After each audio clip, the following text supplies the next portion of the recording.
So how do you get ready for people analytics? Well, it's going to vary from organization to organization because the way that you do things and your culture are going to be different from others. There are a couple of things that you're going to have to do no matter what kind of organization you have. Probably the most important thing you're going to need is going to be a sponsor. You're going to need somebody who's going to provide budget for the project. And you're also going to need somebody who can help to reinforce some of the new processes that you're going to be putting in. Remember, people analytics always involves the change in one or other of your people processes. And so to have somebody senior to help overcome any resistance is going to be critical. A potential person to do this might be your CHRO, your head of HR, but any senior role sufficiently interested in the project is a good bet. So the other thing that you're definitely going to need is data. Now, you probably do have a lot of data in your systems from your transactions, from your HRIS, but some of the data that you might need on a project-by-project basis is going to be employee attitude data, and that you're going to need to collect as and when it's required. You'll find that locating your data within the organization is going to be trickier if you're a large dispersed organization.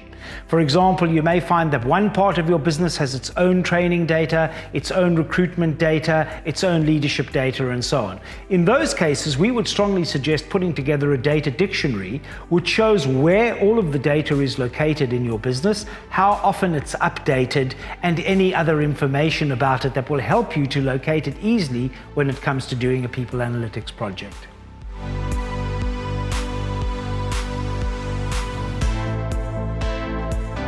There are two different types of people analytics. There's reporting and there's predictive analytics. Reporting is generally about taking information and just putting it into a form that allows managers to make decisions about it, but without having to necessarily add anything new to the data. In general, it's probably best to start reporting your basic workforce processes like your statutory reports, compensation, recruitment figures, and so on. The idea of starting with basic reporting is to automate work that somebody has to do manually every day. Once you start automating that, you'll find that your people analytics takes off far more quickly. It also gets you used to working with data before you get into predictive analytics.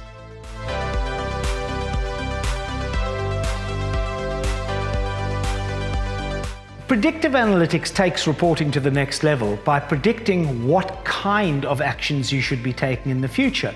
For example, what kind of employees should you be bringing in to get higher performance in your organization or to improve engagement. The best kind of predictive analytics actually predicts business outcomes. So you might say, what kind of training do we need in order to improve profitability or sales?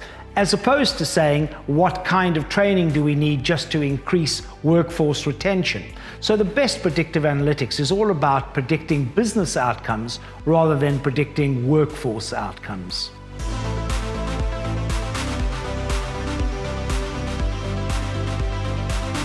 So in terms of the legal implications of people analytics, probably the most relevant business now is the GDPR, or the General Data Protection Act, which is about looking after employees' data, making sure that it isn't abused in any way, making sure that employees have rights to see their data, that only appropriate data is collected.